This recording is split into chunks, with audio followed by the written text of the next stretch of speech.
Today, the West African leaders are meeting in Nigeria to discuss their next steps in Niger. The meeting comes as both the U.S. and the UN have expressed concern for the health of ousted President Mohamed Bazoum. His party has claimed that the military junta is keeping him and his family in cruel and inhumane conditions.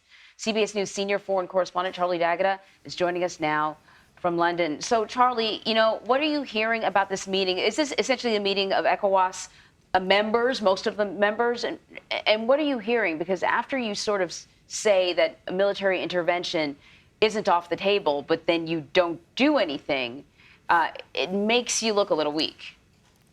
Well, Anne-Marie, the summit just got underway a short time ago, so there haven't been any real results to speak of yet. What the 15-nation organization is hoping to achieve in this emergency summit is a unified plan of action to deal with the military junta, preferably a diplomatic solution that would reinstate the government of democratically elected President Mohamed Bazoum. In his opening remarks, Nigeria's President Bola Tinubu described the coup as a threat to the stability of the whole West African nation, and that's kind of the point of this summit. But even going into this meeting, once again, they haven't ruled out military intervention. So far, this coup has defied any ultimatums, including the threat of force.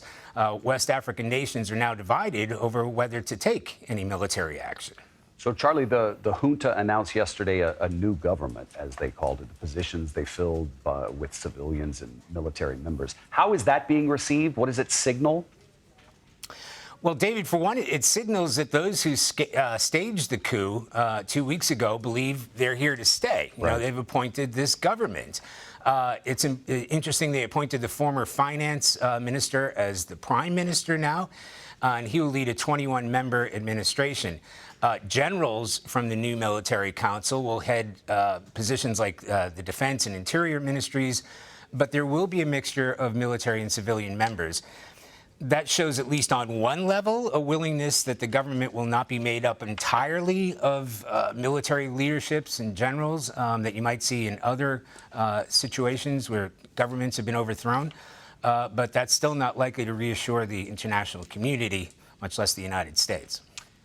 So what do we know about President Bazoum's condition at this point? We know that a deputy, Secretary of State went to speak with the junta leaders, asked to see the president. That was denied. He managed to get an op-ed out.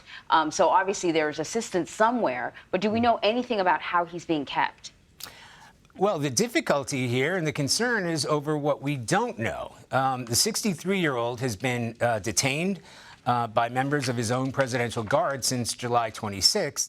And the United States and the UN Secretary General has denounced what he called, in a statement, deplorable living conditions President Bazoum and his family are reported to be living under. He's reportedly being kept in isolation and given meals of only plain rice and pasta. And once again, what's causing concern is nobody from the international community has been given access to him. Charlie D'Agata, as always, thanks for the context. Thank you.